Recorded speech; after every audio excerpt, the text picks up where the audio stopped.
Well, tonight we're heading into our fourth week of record-breaking temperatures, and the heat is creating what some are calling unbearable and dangerous temperatures inside Perryville Prison in Goodyear. The I-Team's Erica Stapleton has been responding to the overwhelming questions and concerns we've been getting over conditions at the women's prison. She joins us now with what she's learned since last week. Erica? Hey guys, we did get an update from the Department of Corrections just over 2 hours ago, but they haven't agreed to another interview to talk about this so-called heat relief strategy. At Perryville Prison, there are barriers, not just the physical fencing, but barriers to information. My biggest concern is the heat. My biggest concern is her not being kept safe. Leaving loved ones and family members with a lot of questions over how the Department of Corrections is handling heat concerns and allegations of ineffective ACs and swamp coolers. And I mean, she's in their custody. Their obligation is to keep these inmates safe.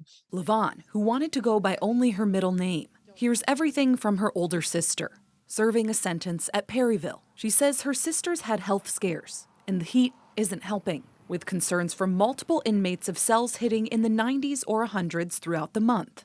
I've had to sweat it out at night, wondering if she's going to make it through the night. I shouldn't have to do that. I should be able to feel at least that her basic human needs are met. The Department of Corrections media team hadn't answered any of our heat-related questions since we sat down with Director Thornell last Wednesday, until an emailed statement Monday afternoon. It stated Director Thornell had been to Perryville, quote, several times in the past week, but didn't specify when. The statement didn't answer any of our questions about how hot cells were getting, or whether or how often the cooling systems were breaking. But it did say that there were temporary misters installed in the yards, and that under the department's excessive heat safety and relief strategy, which was published less than a week ago on the department's website, inmates had access to free ice. But some of these inmates don't have anything to put the ice in. So you give them ice, and by the time they get to their cell, half of it's melted. Before this, Lavon had to put money in her sister's account so she could buy ice. To her, it's a Band-Aid. They feel like it's just a temporary fix because the news is involved. Some long-term fixes are in the works, according to Thornell, including air conditioning for the 2 buildings that have swamp coolers. But that's not until the end of next year.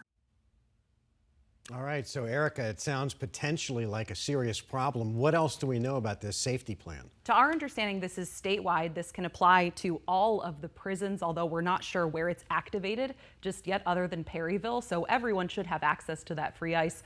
In the statement from the department, though, they told us that they were not taking any more questions or commenting at this time. All right, Erica, thank you so much.